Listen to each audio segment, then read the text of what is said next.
कवी श्रीधर पंडित विरचित हरिविजय ग्रंथ अध्याय 15वा। श्री गणेशाय नमः।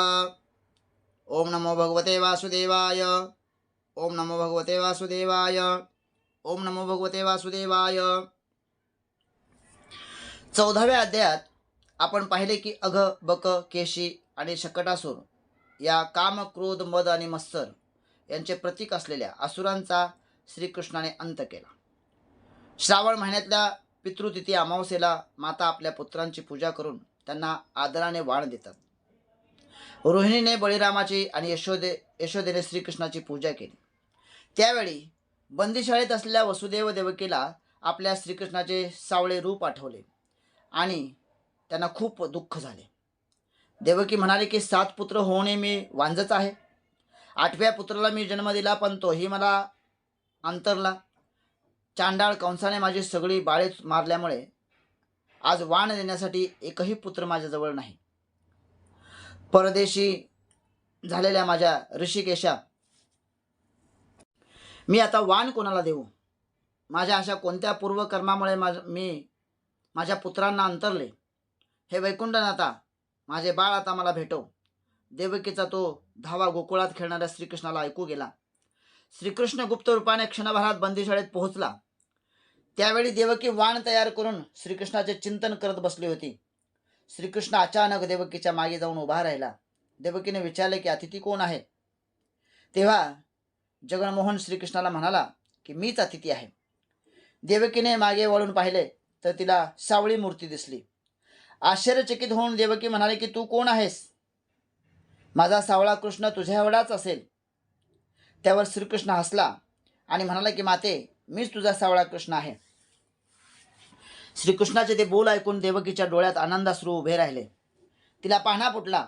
तिने कृष्णाला मांडीवर घेतले आणि त्याला स्तनपान करू लागली। वासुदेव तिच्या जवळ आला आणि त्याने तिला विचारले की तू कोणाला स्तनपान करते आहेस? देवकीने मोठ्या आनंदाने वसुदेवाला सांगितले की हा माझा कृष्ण आहे। गोकुळात हा नानालेला दाखवतो। हे आजपर्यंत आपण ऐकत होतो ते आज आपण प्रत्यक्ष अनुभवले आहे। मग वसुदेवाने श्रीकृष्णाला आलिंगन दिले। त्याच्याही डोळ्यातून आनंदाश्रू वाहू लागले। श्रीकृष्णाने वसुदेव देवकीला सांगितले की तुमची आता लवकरच सुटका होईल आणि मग तो गोकुळात परत गेला। तुझ्या बंदीशाळेत असलेल्या वसुदेव देवकीला त्यांचा मुलगा श्रीकृष्ण भेटून गेला, ही गोष्ट तुला कळली का? असे कंसाच्या सभेत आलेल्या नारदांनी कंसाला विचारले। नारदांचे ते बोलणे ऐकून कंस संतापला आणि त्याने दूतांना पाठवून वसुदेव देवकी यांना सभेमध्ये पाचारण केले आणि मग त्याने आज्ञा केली की या दोघांची शिरे छेदून टाका आणि यांच्याबरोबर उग्रसेनाला सुद्धा मारून टाका। देवकीने श्रीकृष्णाचा धावा केला। तो धावा श्रीकृष्णाने ऐकला आणि त्याने आपल्या मुखातून सुदर्शन चक्र काढून ते मथुरेच्या दिशेने सोडले। ते चक्र वसुदेव देवकी भोवती त्याचे रक्षण करण्यासाठी फिरू लागले। निमिषा अर्थात ते चक्र 100 आवर्तने करत होते। त्यांच्या भोवती असलेल्या दैत्यांच्या कोंडाळ्याचा त्या चक्राने क्षणार्धात संहार केला। कंसाच्या सभेत हाहाकार झाला। कंस विस्मयचकित होऊन तो संहार पाहत होता। हा संहार कोण करत आहे हे त्याला कळत नव्हते। कंसाला वाटले की स्वतः ईश्वर यांचे संरक्षण करतो आहे। मग त्याने वसुदेव देवकीला परत बंदीशाळेमध्ये पाठवले आणि त्यांना सांगितले की मी तुम्हाला आता कधीच मारणार नाही।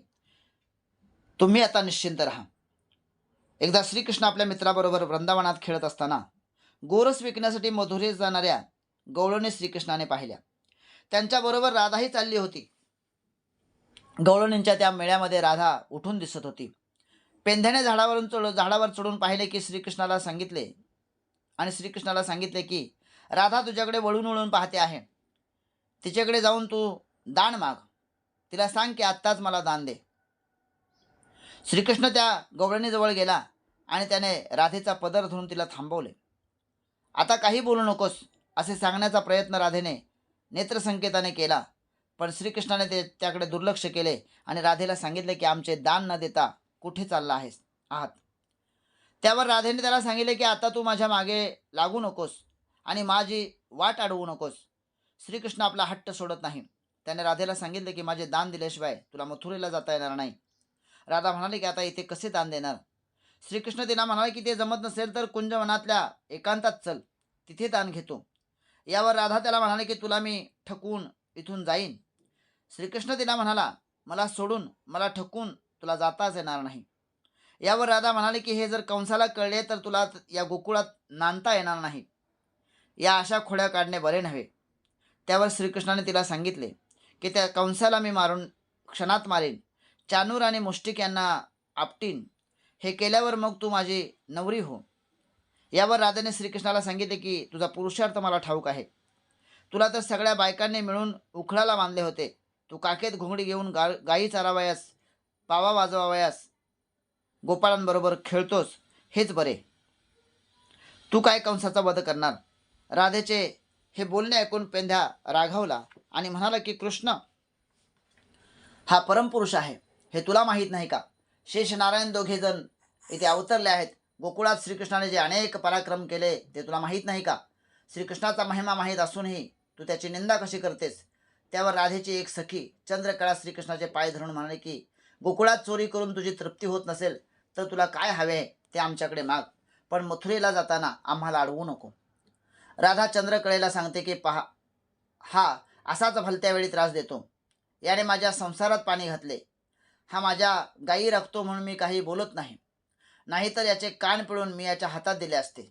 राधेचे बोलणे ऐकून श्रीकृष्ण म्हणतो की मी काही तुझ्या बापाचे खात नाही. तुझ्या गायी चारणे मी आजपासून सोडून देतो. श्रीकृष्णाचे हे बोलणे ऐकून राधा सद्गदित झाली आणि श्रीहरीला शरण गेली. त्याची स्तुती करू लागली. राधेच्या स्तुतीमधून तिचे कृष्णाबद्दलचे प्रेम ओसंडून वाहत होते. ते बोलणे ऐकून श्रीकृष्ण प्रसन्न झाला आणि म्हणाला की तुमचा भावगोरस आम्हाला नेहमी देत जा. श्रीकृष्णाचे हे बोलणे गवळणीने मान्य केले आणि त्या श्रीरंगाचे गोडवे गातच मथुरेला निघून गेल्या. एकदा गवळणी यमुना तीरावरती गायी चारित होत्या. कृष्णाचा सहवास लाभावा म्हणून त्या देवी कात्यायनीची पूजा करत होत्या. तो हेमंत ऋतू होता आणि मार्गशीर्ष महिना होता. या महिन्यात दान केले आणि ब्राह्मण पूजन केले, हरिकीर्तन आणि अन्नसंतर्पण केले तर नारायण प्रसन्न होतो. हरिसुख प्राप्त करण्यासाठी गवळणी शुद्ध अन्न खाऊन शेणाने सारवलेल्या भूमीवरती झोपण्याचा नेम करत होत्या. अरुणोदयापूर्वी स्नान करून कात्यायनीची वाळूची मूर्ती करून तिची पूजा करत होत्या. मनात श्रीकृष्णाचे ध्यान करून त्या देवीची पूजा करत होत्या. त्यांच्या व्रताचे फळ त्यांना देण्यासाठी श्रीकृष्ण भल्या पहाटे यमुनेच्या तीरावर आला. सगळ्या गवळणींनी त्यांची वस्त्रे यमुना तीरावर ठेवली होती आणि त्या स्नान करण्यासाठी यमुनेत उतरल्या होत्या. श्रीकृष्णाने त्यांची वस्त्रे गोळा केली आणि ती घेऊन तो कदंबाच्या झाडावर चढून बसला. एका गवळणीने कदंबाच्या झाडावर श्रीकृष्णाला पाहिले आणि आपली वस्त्रे श्रीकृष्णाने पळवली आहेत हे तिच्या लक्षात आले. तिने इतर गवळणींना ती गोष्ट सांगितली. सगळ्या गवळणी आपली लाज झाकण्यासाठी गळ्यापर्यंत पाणी येईल इतक्या खोल यमुनेच्या पाण्यात गेल्या. त्या सर्वजणी श्रीकृष्णाजवळ वस्त्रे देण्यासाठी आर्जवे करू लागल्या. आम्हाला आता थंडी वाजते आहे, आमची वस्त्रे आम्हाला परत दे, अशी विनंती करू लागल्या. श्रीकृष्ण त्यांना म्हणाला की या सूर्यकन्येच्या पाण्यात तुम्ही नग्न होऊन का शिरलात? आता तुम्ही अशाच तुमच्या घरी जा, मग मी तुम्हाला तुमची वस्त्रे लगेचच आणून देईन. तुमच्या घरातल्या मोठ्या माणसांना तुम्ही काय करता हे तरी कळेल. त्या परस्परांकडे पाहून हसू लागल्या. मग त्यांच्यापैकी प्रत्येकीने नाना परीने श्रीकृष्णाची समजूत घालण्याचा प्रयत्न केला, पण श्रीकृष्णाने त्यांचे काही ऐकले नाही. त्याने शेवटी त्यांना सांगितले की आता पाण्यातून बाहेर या आणि जलक्रीडा केल्याचे प्रायश्चित्त घ्या. सगळी लाज सोडून हात वर करून सूर्याला नमस्कार करा. असे केले तरच मी तुमचे वस्त्रे तुम्हाला देईन. गवळणी आपली लाज राखण्यासाठी एकच हात वर करून नमस्कार केला. तेव्हा श्रीकृष्णाने त्यांना सांगितले की एका हाताने नमस्कार करणे म्हणजे प्रपंचाकडे लक्ष ठेवून खोटा परमार्थ दाखवण्यासारखे आहे. दोन्ही हात जोडून श्री आदित्याला नमस्कार करा.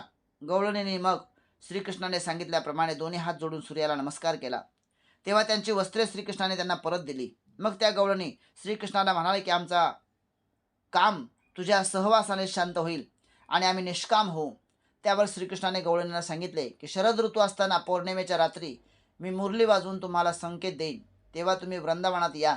तुमच्या कामना मी तिथे पूर्ण करेन. श्रीकृष्णाचे हे बोलणे ऐकून गवळणी आपापल्या घरी गेल्या. कवी श्रीधर म्हणतात की हा हरिविजय ग्रंथ म्हणजे दक्षिण सागरावरचा रामेश्वर आहे. प्रेमजलाने या रामेश्वराला अभिषेक केल्यानंतर ते संसार सागर तरून जातील हे नक्की आहे. इथे या हरिविजय ग्रंथाचा हा 15वा अध्याय समाप्त झाला. ओम नमो भगवते वासुदेवाय. ओम नमो भगवते वासुदेवाय.